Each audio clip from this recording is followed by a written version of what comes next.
குழந்தைகளுக்கான இலவச இருதய மருத்துவ ஆலோசனை முகாம் ஆகஸ்ட் 2 வரை கோவை KMCH மருத்துவமனையில் நடைபெறுகிறது. முன்பதிவிற்கு 8754887568.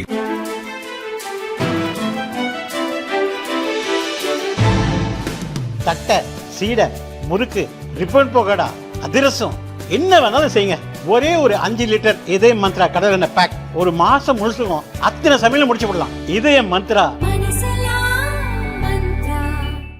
ராணிப்பேட்டை மாவட்டம் அரக்கோணம் வட்டாரத்தில் மொத்தம் 121 அரசு நிதியுதவி பெறும் தொடக்க நடுநிலை பள்ளிகள் உள்ளன. இந்த மொத்த பள்ளிகளிலும் 2025-2026 கல்வியாண்டில் முதல் வகுப்பில் இதுவரை 705 மாணவர்களே சேர்ந்துள்ளனர்.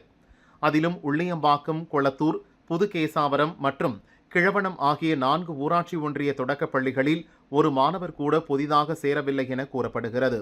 உள்ளியம்பாக்கம், கார்பந்தாங்கல், புளியமங்கலம் காலனி ஊராட்சி ஒன்றிய தொடக்கப்பள்ளி மற்றும் அரசு நிதியுதவி பள்ளியான CSI நம்மனேரி தொடக்கப் பள்ளிகளில் தொடர்ந்து பல ஆண்டுகளாக ஒற்றை இலக்கத்திலேயே மாணவர்கள் படிக்கின்றனர். இந்நிலையில் இதுவரை சேர்க்கை நடைபெறாத பள்ளிகளின் தலைமை ஆசிரியர்களிடம் விளக்கம் கேட்கும்படி வட்டார கல்வி அலுவலர்களுக்கு மாவட்ட தொடக்க கல்வி அலுவலர் அறிவுறுத்தியதாக தெரிகிறது.